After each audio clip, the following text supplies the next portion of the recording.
ಸಾಯಿರಾಮ್. ಸಮರ್ಥ ಸದ್ಗುರು ಸಾಯಿನಾಥ್ ಮಹಾರಾಜ್ಗೆ ಜೈ. ನಮ್ಮ ಸಾಯಿ ಕುಟುಂಬದ ಎಲ್ಲಾ ಸಾಯಿ ಭಕ್ತರಿಗೆ ನಮಸ್ಕಾರ. ಸಾಯಿ ಆಶೀರ್ವಾದ ಸದಾ ನಿಮ್ಮ ಮೇಲೆ ಇರಲಿ ಅಂತ ಬಾಬಾಗೆ ಬೇಡ್ಕೊಂತ ಇವತ್ತಿನ ವಿಡಿಯೋ ಶುರು ಮಾಡ್ತಾ ಇದ್ದೀನಿ. ಇವತ್ತಿನ ವಿಡಿಯೋದಲ್ಲಿ ಸಾಯಿಯಪ್ಪ ಏನ್ ಹೇಳ್ತಾ ಇದ್ದಾರೆ ಅಂದ್ರೆ, ಮಗು, ಅದೃಷ್ಟ ಕಾದಿದೆ. ಈ ಒಂದು ಮಂತ್ರವನ್ನು ಜಪಿಸುತ್ತಾ 108 ಪ್ರದಕ್ಷಿಣೆಗಳು ಹಾಕಿ ದೀರ್ಘಕಾಲದ ಇಚ್ಛೆಗಳು ಈಡೇರುತ್ತೆ ಅಂತ ಹೇಳ್ಬಿಟ್ಟು ಇವತ್ತು ನಮ್ಮೆಲ್ಲರಿಗೂ ಸಾಯಿಯಪ್ಪ ಒಳ್ಳೆಯ ಸಂದೇಶವನ್ನು, ಆಮೇಲೆ ಒಂದು ಮಂತ್ರವನ್ನು, ಚಿಕ್ಕ ಪರಿಹಾರವನ್ನು ಹೇಳ್ತಾ ಇದ್ದಾರೆ.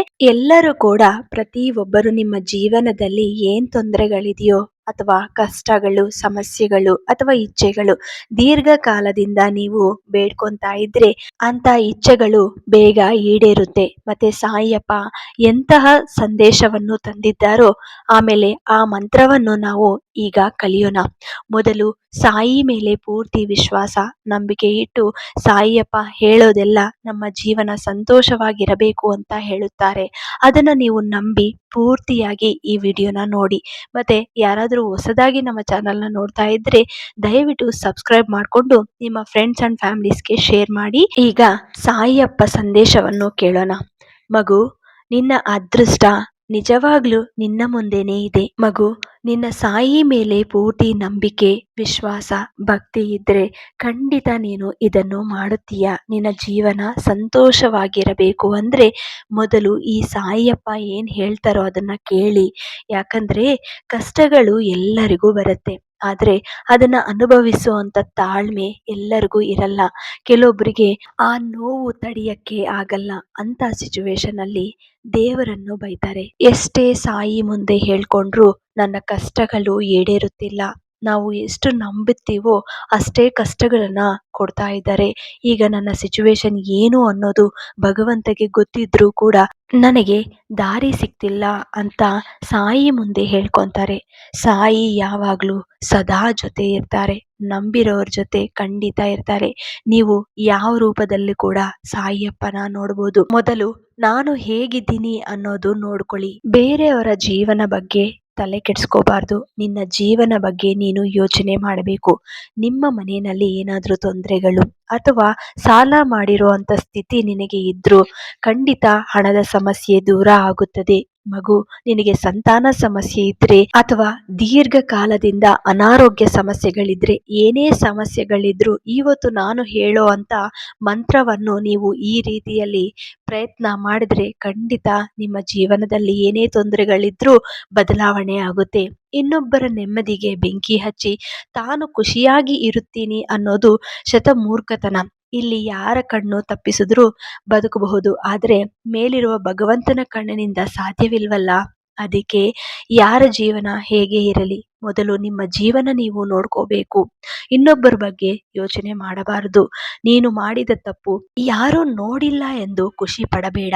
ಮುಖ್ಯವಾಗಿ ನಿನ್ನ ಆತ್ಮ, ನಿನ್ನ ಮನಸ್ಸಿಗೆ ಅದು ತಿಳಿದಿರುತ್ತದೆ. ಆ ಪರಮಾತ್ಮನೇ ನಿನ್ನನ್ನ ಕ್ಷಮಿಸಿದ್ರೂ ಕೂಡ ಆತ್ಮ ಮಾತ್ರ ನಿನ್ನನ್ನು ಕ್ಷಮಿಸಲಾರದು. ಇದು ನೆನಪಿರಲಿ.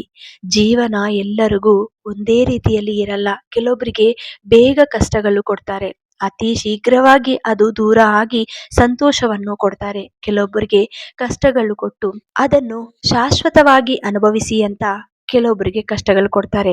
ಅದು ಎಲ್ಲ ಕೂಡ ಅವರವ್ರ ಕೈಯಲ್ಲಿ ಮಾಡ್ಕೊಂಡಿರುವಂತ ತಪ್ಪುಗಳಿಂದ ಅದನ್ನ ಅನುಭವಿಸಬೇಕು. ಅದು ಯಾರು ತಪ್ಪಿಸ್ಕೊಳ್ಳಕ್ಕೆ ಆಗಲ್ಲ. ಮತ್ತೆ ನಮ್ಮ ಸಿಚುವೇಶನ್ಸ್ ಏನು ಅನ್ನೋದು ಅತಿ ಮುಖ್ಯವಾಗಿ, ನಮ್ಮ ಸಮಸ್ಯೆಗಳು ಏನೇ ಇರಲಿ ಅದರಿಂದ ನಾವು ದೂರ ಆಗಬೇಕು ಅಂತ ಅನ್ನೋರು ಮಾತ್ರ ಈ ಮಂತ್ರವನ್ನು ಮತ್ತೆ ಸಾಯಿಯಪ್ಪ ಹೇಳ್ತಾ ಇರುವಂತ ಪರಿಹಾರವನ್ನು ಎಲ್ಲರೂ ಪ್ರಯತ್ನಿಸಿ. ಇನ್ನು ಕೆಲವೊಬ್ಬರಿಗೆ ಸಂತೋಷವಾಗಿರ್ತಾರೆ, ಜೀವನದಲ್ಲಿ ಏನು ತೊಂದರೆಗಳಿರಲ್ಲ, ಆದ್ರೆ ಕೆಲವೊಬ್ಬರಿಗೆ ಕೆಲವೊಂದು ಆಸೆಗಳಿರತ್ತೆ, ಅದು ಫುಲ್ಫಿಲ್ ಮಾಡ್ಕೋಬೇಕು ಅನ್ನೋ ಆಸೆ. ಎಕ್ಸಾಂಪಲ್ ಏನಂದ್ರೆ, ನಾವು ಮನೆ ಕಟ್ಕೋಬೇಕು, ಭೂಮಿ ತಗೋಬೇಕು, ಈ ತರ ಆಸೆ ಇರುವಂತವ್ರು ಈ ಪರಿಹಾರವನ್ನು ಕೂಡ ಮಾಡಬಹುದು. ಮತ್ತೆ ಆ ಮಂತ್ರವನ್ನು ನಾನು ಸ್ಕ್ರೀನ್ ಮೇಲೆ ಕೊಡ್ತೀನಿ, ಎಲ್ಲರೂ ನೋಟ್ ಮಾಡಿಕೊಂಡು ನಂತರ ಈ ಪರಿಹಾರವನ್ನು ಯಾವ ರೀತಿ ಮಾಡಬೇಕು ಅನ್ನೋದು ಹೇಳ್ತೀನಿ. ನಿಧಾನವಾಗಿ ಅರ್ಥ ಮಾಡಿಕೊಂಡು ಅದನ್ನ ಆಚರಿಸಕ್ಕೆ ಪ್ರಯತ್ನ ಮಾಡಿ. ಮೊದಲು ಈ ಪರಿಹಾರವನ್ನು ಮಂಗಳವಾರ ದಿನ ಮಾತ್ರ ಮಾಡಬೇಕು. ಇವತ್ತು ನಾನು ತುಂಬ ಲೇಟಾಗಿ ವಿಡಿಯೋ ಮಾಡ್ತಾ ಇದ್ದೀನಿ, ದಯವಿಟ್ಟು ಕ್ಷಮಿಸಿ. ಈ ಮಂಗಳವಾರ ಮಿಸ್ ಮಾಡ್ಕೊಂಡಿರೋರು ಮತ್ತೆ ಮುಂದಿನ ಮಂಗಳವಾರ ದಿನದಿಂದ ಶುರು ಮಾಡ್ಬೋದು. ಈಗ ಈ ಪರಿಹಾರ ಹೇಗೆ ಮಾಡಬೇಕು ಅನ್ನೋದು ಕೇಳಿ. ಮೊದಲು ನಾನು ಒಂದು ಶ್ಲೋಕವನ್ನು ಹೇಳುತ್ತೀನಿ. ನೀವು ಸ್ಕ್ರೀನ್ ಮೇಲೆ ಇರುವಂತ ಶ್ಲೋಕಗಳನ್ನ ಹೇಳ್ಕೋಬಹುದು, ಅಥವಾ ಆಂಜನೇಯ ಸ್ವಾಮಿಯವರ ಶ್ಲೋಕಗಳು ನಿಮ್ಗೆ ಯಾವ್ದಾದ್ರೂ ಗೊತ್ತಿದ್ರೂ ಅದು ಕೂಡ ಪರವಾಗಿಲ್ಲ. ಅದನ್ನ ತಗೊಂಡು 108 ಬಾರಿ ಪ್ರದಕ್ಷಿಣೆಗಳು ಯಾವ ತರ ಹಾಕಬೇಕು ಅನ್ನೋದು ಹೇಳ್ತೀನಿ. ಈಗ ನಾನೊಂದು ಶ್ಲೋಕವನ್ನು ಕೊಟ್ಟಿದ್ದೀನಿ. ತ್ವಮಸ್ಮಿನ್ ಕಾರ್ಯನಿರ್ಯೋಗಿ ಪ್ರಮಾಣಂ ಧರಿಸತ್ತಮ ಹನುಮಾನ್ ಯತ್ನ ಮಾಸ್ತಾಯ ದುಃಖ ಕ್ಷಯ ಕರೋಭವ. ಈ ಮಂತ್ರವನ್ನು ಕೂಡ ನೀವು ಹೇಳ್ಕೋಬಹುದು.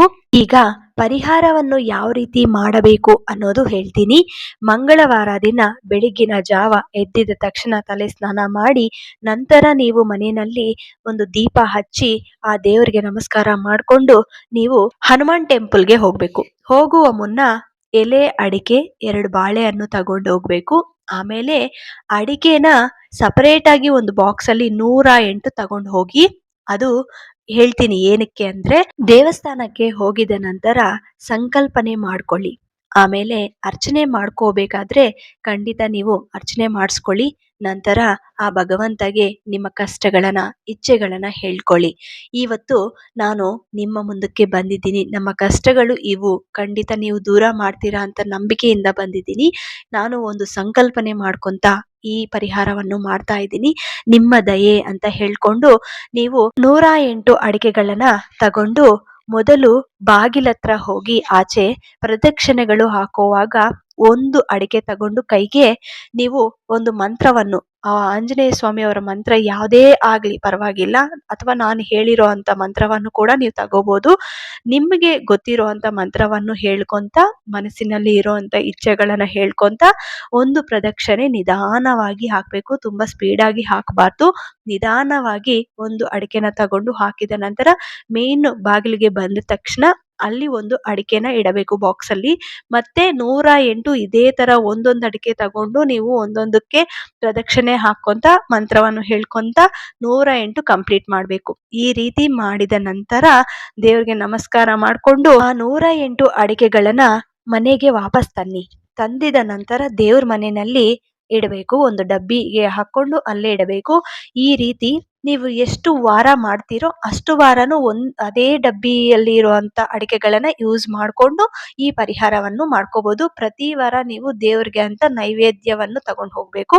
ನಿಮ್ಮ ಮನೆಯಿಂದ ಏನಾದ್ರು ಮಾಡ್ಕೊಂಡು ಹೋಗ್ತೀರಾ ಅಂದ್ರೆ ದಯವಿಟ್ಟು ಮಾಡ್ಕೊಂಡು ಹೋಗಿ, ಅಥವಾ ಆಗಲ್ಲ ಅಂದ್ರೆ 2 ಬನಾನ ತಗೊಂಡು ಹೋಗಿ ಎಲೆ ಅಡಿಕೆಯಿಂದ ಆ ದೇವ್ರಿಗೆ ಕೊಟ್ಟು ನಮಸ್ಕಾರ ಮಾಡಿಕೊಂಡು ನಮ್ಮ ಕೈಯಲ್ಲಿ ಇಷ್ಟ ಆಗಿದೆ ಅಂತ ಹೇಳ್ಬಿಟ್ಟು ಪ್ರದಕ್ಷಿಣೆಗಳು ಮುಗಿದಿದ ನಂತರ ವಾಪಸ್ ಬನ್ನಿ. ಈ ರೀತಿ ನೀವು 1 ವಾರ, 3 ವಾರ ಅಥವಾ 5 ವಾರ ಈ ತರ ನಿಮ್ ಕೈಯಲ್ಲಿ ಎಷ್ಟು ಆಗುತ್ತೋ ಅಷ್ಟು ವಾರಗಳು ನೀವು ಪ್ರಯತ್ನ ಮಾಡಬಹುದು.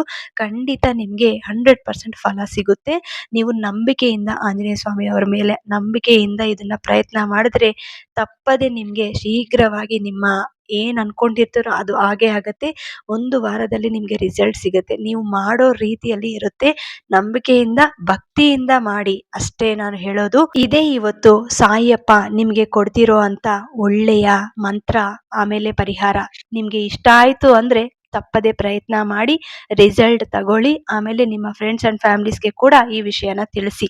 ಮತ್ತೆ ಈ ವಿಡಿಯೋ ಇಷ್ಟ ಆಯ್ತು ಅಂದ್ರೆ ಒಂದು ಚಿಕ್ಕ ಲೈಕ್ ಕೊಟ್ಟು ಶ್ರದ್ಧೆ ಸಬೋರಿ ಅಂತ ಕಮೆಂಟ್ ಮಾಡಿ. ಮತ್ತೆ ಇನ್ನೊಂದು ವಿಡಿಯೋದಲ್ಲಿ ಬರ್ತೀನಿ. ಅಲ್ಲಿವರೆಗೂ ನಮಸ್ಕಾರ. ಸರ್ವೇ ಜನ ಸುಖಿನೋ ಭವಂತು. ಜೈ ಸಾಯಿರಾಮ್.